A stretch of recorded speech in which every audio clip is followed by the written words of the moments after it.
Third রাউন্ডের পর EVM এ total ভোটের কাউন্ট ঘোষণা করছি। থার্ড রাউন্ডের পর সিপিআইএম প্রার্থী অমিতাভ দত্ত টোটাল ভোট পেয়েছেন ৪৩২৭টি।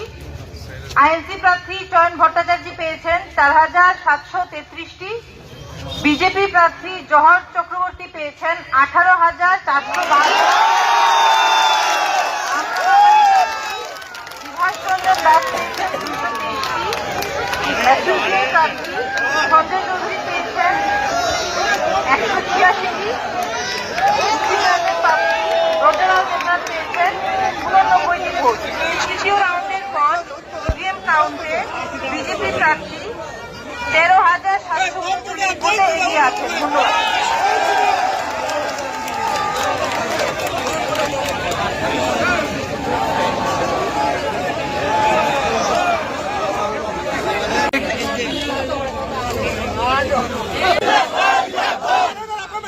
জিন্দাবাদ।